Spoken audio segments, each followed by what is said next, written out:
നമസ്കാരം. ഞങ്ങൾ saint Ans AUP സ്കൂളിലെ 3ാം തരം വിദ്യാർത്ഥി ഹരിഗോവിന്ദന്റെ അമ്മയും അച്ഛനാണ്. ഞങ്ങൾ ടീച്ചേഴ്സാണ്. ഞാൻ കുഞ്ഞിരാമൻ അടിയോടി സ്മാരക government vocational higher secondary school പയ്യന്നൂരിലെ അധ്യാപിക. മാഷ് GHSS ഒപ്പിലിക്കയിലെ അധ്യാപകനാണ്. ഞങ്ങൾക്ക് മനസ്സിൽ തട്ടിയ കാര്യം, ഈ ഒരു വർഷം പ്രധാനമായിട്ട് നമ്മൾ പഠിച്ചു വന്ന ഒരു കൺസെപ്റ്റ് ലേണിംഗ് ബൈ ഡൂയിങ്, അതിനെ ഏറ്റവും ഇഫക്റ്റീവായ രീതിയിൽ നടപ്പിലാക്കുന്നത് ശ്രദ്ധയിൽപ്പെട്ട ഒരു വർഷമാണ്. ആദ്യം തൊട്ട് ഏത് വിഷയം ആയിക്കോട്ടെ ഏറ്റവും ഭംഗിയായി ചെയ്തു പഠിക്കാൻ, കുട്ടി അറിവ് നിർമ്മിക്കാൻ ഏറ്റവും നന്നായിട്ട് പറ്റിയ ഒരു വർഷമാണ്. അതോടൊപ്പം ഞാൻ കണ്ടെത്തിയ ഒരു കേരളത്തിന്റെ ഒരു മോഡൽ അവരുണ്ടാക്കി.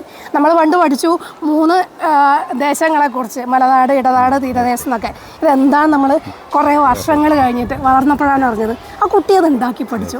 ഇന്നതാണ് പ്രത്യേകത. ഇന്ന് വ്യത്യാസങ്ങളിലൂടെ കുട്ടികൾ ഉണ്ടാക്കി അത് അവരുടെ മനസ്സിലത് ഉറച്ചു. ഈ ആക്ടിവിറ്റീസിനപ്പുറത്ത് കുട്ടി പത്രവാർത്ത എഴുതുന്നുണ്ട്, പിന്നെ ഡയറി എഴുതുന്നുണ്ട്, കോപ്പി എഴുതുന്നുണ്ട്. എല്ലാ ആക്ടിവിറ്റീസും അതിനെ മുറക്ക് അതുപോലെ നടന്നു പോകുന്നുണ്ട്. ഇപ്പൊ ഏറ്റവും അവസാനം പഠനയാത്ര.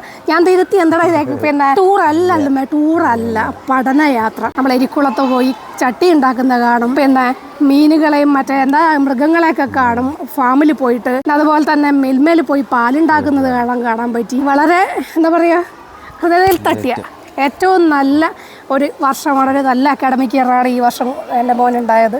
അതിന് ഇവിടുത്തെ ടീച്ചേഴ്സിനോട് എല്ലാവരോടും വളരെയധികം നന്ദിയുണ്ട്, ആത്മാർത്ഥമായിട്ട്. ഇനിയുള്ള വർഷങ്ങൾ ഏറ്റവും നന്നായിട്ട് എൻ്റെ കുട്ടിക്ക് ഈ വിദ്യാഭ്യാസ കാലം നല്ല അക്കാഡമിക് ഇയർ ആയി മാറ്റിയതിൽ സന്തോഷം, അഭിമാനം.